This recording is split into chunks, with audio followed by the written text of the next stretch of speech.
About a month ago, I made a video saying Laura Owens is not insane. Now, a lot has happened since then, so I'm going to follow up on that. Before I do, since our subject is notoriously litigious, I'm going to go ahead and let you know that I am not a physician. I don't know anyone involved in this case.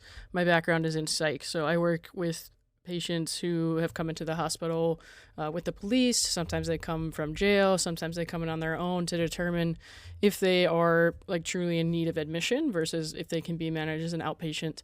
A lot of times that involves like inmates who are pending trial, that kind of thing. There are a couple more things I want to talk about, starting with Dave Neal. Dave Neal being blamed for Laura Owens receiving harassment, and that in itself is questionable. That's bullshit too. Dave Neal is about as responsible for Laura Owens receiving harassment as he is for my dog getting sick after he eats a grape off the floor. Dave Neal didn't tell my dog not to eat the grape, right? He's not here. He doesn't know us. But he didn't tell my dog not to eat the grape, and now my dog is sick. So I'm going to call the FBI. Dave Neal's about as responsible for Laura Owens receiving harassment as he is for me stubbing my toe when I'm running up the stairs. Dave Neal didn't tell me to watch my step. I should have known that. I knew I was doing something reckless, but Dave Neal didn't tell me not to. Claiming somebody is harassing you because you seek out their content or you go to read comments behind a paywall. You are paying to read those comments. That's kind of like if I walked outside to my neighbor's mailbox, broke it open, and read a letter another neighbor had written that said mean things about me. And then I was like, oh my God, I have to badger the local police about this. Now, it's different if somebody were to send her a message harassing her or her family. But again, like just given how she's behaved and her credibility at this point, it's hard to believe that a lot of those messages weren't actually sent to her by her, especially since she uses multiple Google Voice numbers, as we know from court records. Now, the timing of the messages that she's talked about in her articles, it's just a little bit convenient and specific. So it's a little bit suspect.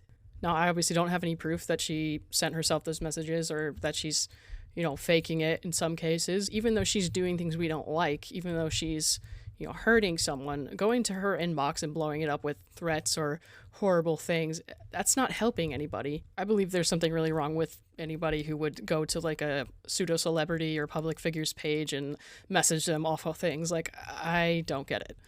After yesterday, when a lot happened in the proceedings, I feel like I saw a lot more comments again saying she should, use the insanity defense. And I gotta tell you, like, that just doesn't fit.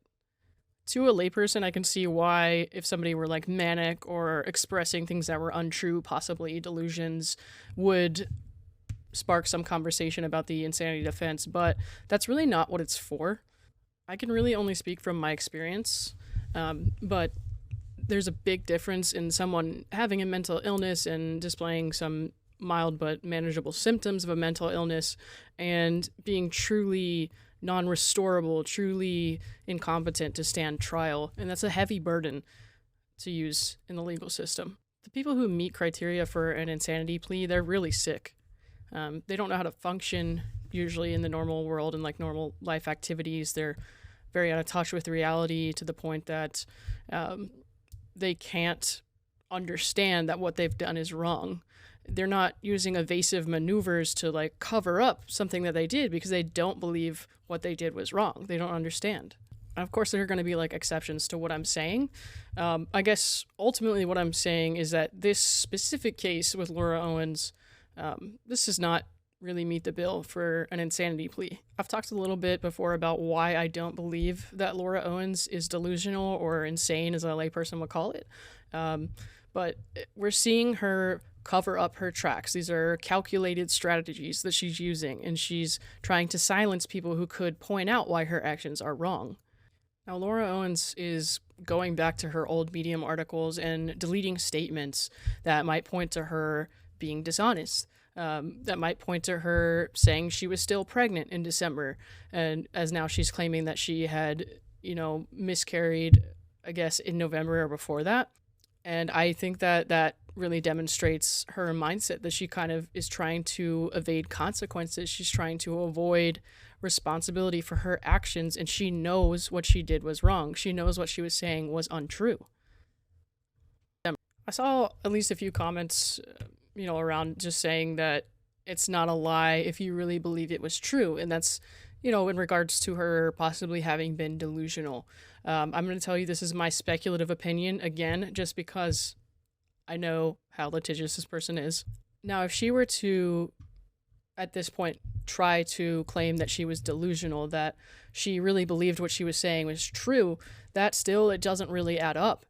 If that were true, then she would have, at this point, admitted that she was not pregnant, because she would know that that's not the case. She would now be saying, I have the wherewithal to understand what happened, but at the time I didn't. So she would be, signing that form that says I was never pregnant with Clayton babies.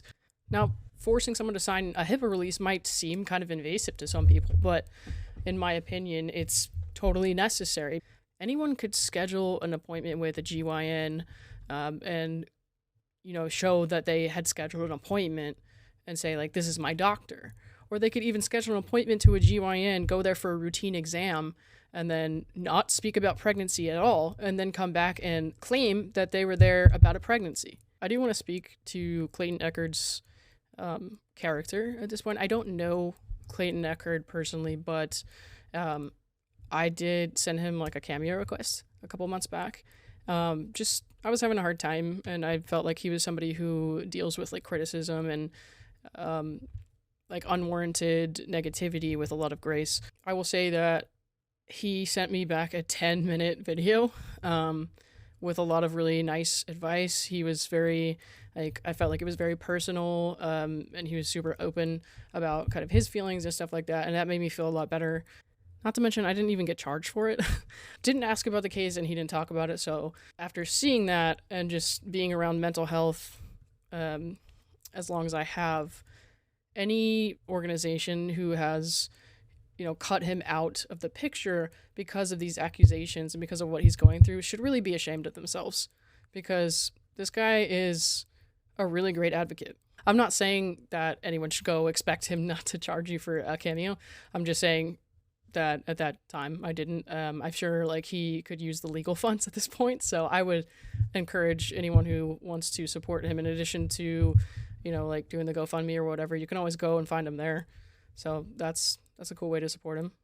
The last thing I want to speak to is something that was shared by Reality Steve, I think it was last week, comparing what's going on right now to another case with a woman in Arizona. Her name was Jackie Addis.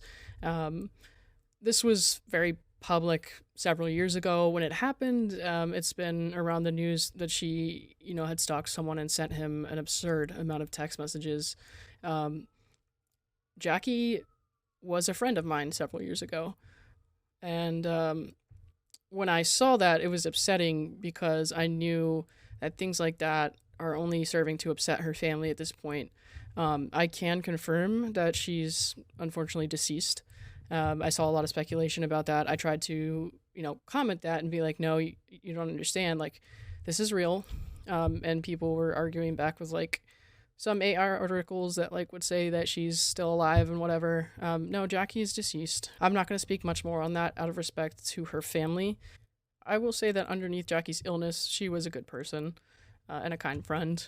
But she was truly, truly sick. So I feel like I've seen the difference between somebody who is taking advantage of an insanity plea versus someone who actually, meets that criteria, not only professionally, but personally.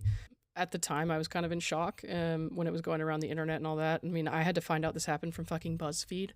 And, I might have said some things that I'm not super proud of. Because now to this day, I'm like, why would I have responded that way? I should have been more empathetic, should have understood that she was really sick. I shouldn't have made fun of it. And that's why I think that Reality Steve doesn't deserve to be persecuted for what he shared. I mean, he didn't know that she's deceased. I'm assuming he didn't know. He didn't know that he could be, hurting her family, who's still struggling with how she went. And I also believe that people deserve a chance to correct themselves and to change. So I will reiterate one more time. This is my speculative opinion. I don't know the people involved in this case. I don't believe Laura Owens is insane. Calling her insane is only at this point sort of relieving her of responsibility for the purposeful actions that she has taken.